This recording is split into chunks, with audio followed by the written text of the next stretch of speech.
It's about driving a cab in New York City.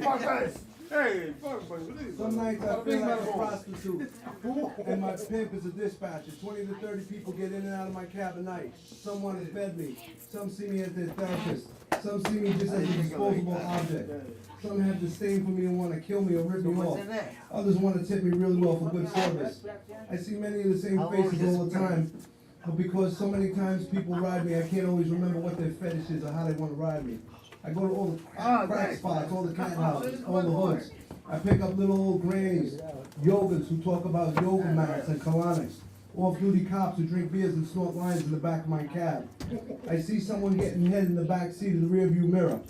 I haggle with cheap fuckers over the fare. Everybody tips except for black folks. For some reason they think that shit's cute, not tipping.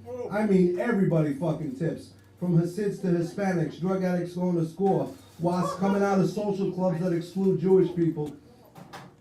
Everybody fucking tips. I see shootings, car accidents, street fights. I'm part of every ethnic parade and club that lets out indirectly. I watch the sunrise and set as I smell rotten garbage pile up on New York streets in the hot summer nights. I stop for a nosh with the Jewish American cabbies or tea with the Bengali brothers. A whore's cab.